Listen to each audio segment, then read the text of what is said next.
வியாதி வருவதற்கு பல காரணங்கள் உண்டு. அதில் முக்கியமான ஒரு காரணம் பாவம். மனிதனுடைய பாவம். அவனுடைய பாவம் அவனுடைய சரீரத்தில் வியாதியை கொண்டு வருகிறது என்று வேதம் சொல்லுகிறது.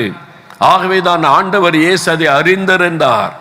நீ வியாதி படுக்கையில் 38 வருஷம் கஷ்டப்பட்டதற்கு காரணம் உன்னுடைய பாவங்கள்.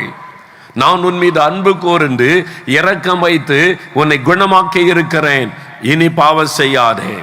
இனி பாவம் செய்தால் என்ன நடக்கும்? அதிக கேடானது உனக்கு வரும்.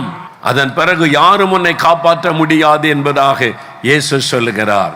யோசித்து பாருங்க, ஏதோ ஒரு பாவம் உங்களை தொடர்ந்து கொண்டிருக்கிற மதுபானம், போதை வஸ்துகள், கண்களின் இச்சைகள், ரகசிய பாவங்கள், உள்ளத்திலே பெருமைகள், பொறாமைகள், ஏதோ ஒரு பாவம், லஞ்சம் வாங்குவது, ஊழல் செய்வது, ஏமாற்றி பணம் சம்பாதிப்பது.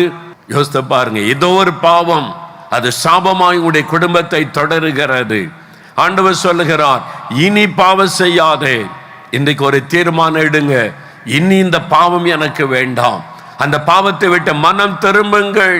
மதுபான பழக்கத்தை விட்டு, போதை வஸ்துகளை விட்டு, லஞ்சம் வாங்குகிற பாவத்தை விட்டு, எப்படியாவது பணம் சம்பாதிக்க வேண்டும் என்ற அநியாய சம்பாத்தியத்தை விட்டு நீங்கள் மனம் திரும்ப வேண்டும்.